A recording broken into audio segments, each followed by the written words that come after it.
तो स्वागत है आपका एक नई कहानी लैला मजनू की। अमर प्रेम कहानी। लैला मजनू की कहानी 7वीं सदी की है, जब अमर के रेगिस्तानों में अमीरों का बसेरा हुआ करता था। अमर के शाह अमारी के बेटे कैस इस्म आमरी यानी मजनू को देखते ही ज्योतिषियों ने भविष्यवाणी की थी कि वह प्रेमी दीवानों की तरह दर दर भटकता फिरेगा।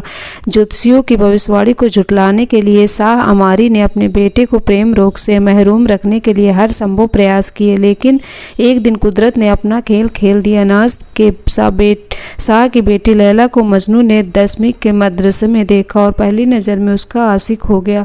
मौलवी ने उसे लाख समझाया कि वह उसे भूलकर पढ़ाई लिखाई में अपना ध्यान लगाए, लेकिन तब तक मजनू दीवाना हो चुका था। मजनू की मोहब्बत का असर लैला पर भी हुआ और दोनों ही सच्चे प्रेमियों की तरह प्रेम की आग में कूद पड़े।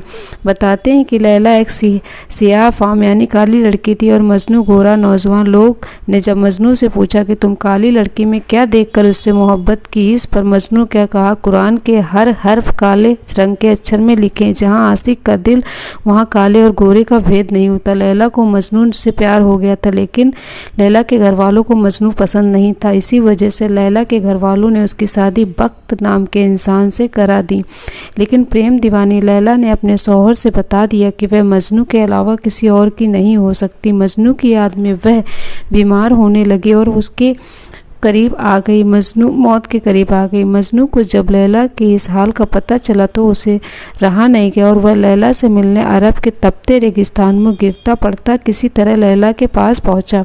लेकिन समाज को यह मंजूर नहीं था। जैसे ही लैला के पास वह पहुंचा, लोगों ने उसे पत्थर मारना शुरू कर दिया और उसे भगाने का प्रयास कहा जाता है कि वह दोनों में प्रेम इतनी सच्चाई थी कि चोट एक को लगती थी, तकलीफ दूसरे को होती थी। पत्थर से जख्मी मजनू हो रहा था और लैला दर्द से करा रही थी। अंत में मजनू से न मिल पाने के गम में लैला की मौत हो गई। कहा जाता है कि लैला की मौत के बाद ही मजनू ने भी दम तोड़ दिया।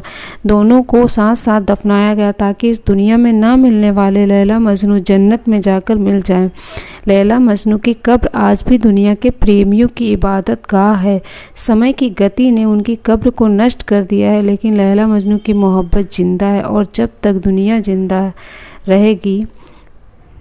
रहेगी। सो दोस्तों, आपको ये कहानी कैसी लगी तो प्लीज़ कमेंट में ज़रूर बताएं। अगर आपको हमारी कहानी पसंद आई हो तो प्लीज़ लाइक, शेयर और सब्सक्राइब ज़रूर करें।